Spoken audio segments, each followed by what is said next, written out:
I was privileged to have an opportunity to sit down with men like my dad and his closest friends who were all Marines. There was a sense of service and what that meant, but there was also just this tremendous excitement to be a Marine, to travel overseas, to be responsive, to be in charge.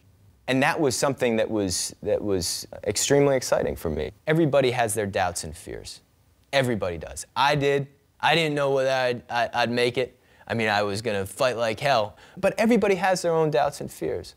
So recognize that. You know, real courage is not being unafraid. Real courage is acting in the face of fear and doing what's right when no one's looking. I think there's a common misconception about military service that it's all about giving or taking orders. The fact of the matter is that you get paid to think as a Marine Corps officer. It's to think and to lead with that blend of compassion and toughness that is the hallmark of a great Marine Corps officer. The Marine Corps is about as close to a meritocracy as you can get. You know, you're only as good as your current duty station. That's the main mosque right there. Sure, your reputation precedes you, but you've got to perform. Every job you have is about your performance and your aptitude, not who you are, not what family you came from. What are you doing, and what decisions are you making? I came back to UNC for my junior year, and I had spent a lot of time studying economics, anthropology, and Swahili.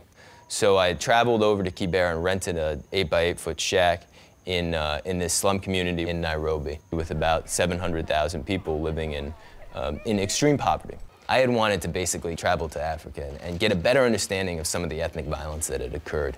And the thinking for me behind this was that, you know, I was going in to be a Marine officer, and we may deploy to places such as Rwanda in either a peacekeeping role or a military intervention, and I wanted to better understand that. I also wanted to better understand what could be done to prevent that type of violence. And it was a humbling experience for me. Ugenya, Tinga Tinga. This is going to be the new clinic. Service really does stem from a sense of calling. It's got to be something that people are not telling you, but you feel within you. You know, don't go into the Marine Corps to go to Harvard Business School or to build your resume. That's the wrong reason to go into the Marine Corps. Know that there are other options for you if you decide not to make that a career. But go into the Marine Corps because you want to lead Marines in combat if our nation's at war. My Marine Corps background is always with me, every day. And fundamentally in the classroom, it's about how do you present yourself, what decisions do you make, what judgments do you make, how do you carry yourself, live a life with integrity and show mutual respect to everyone that you encounter. These are sort of life principles that the Marine Corps instills in you that guide you. And I think, by the way, that the business community can learn a lot from the principles within the Marine Corps. The Marine Corps gives you a real sense of, you know, if you're going to lead, you better look out for everybody, particularly that you know, the lowest level person that may be supporting your organization. They matter. Everyone matters.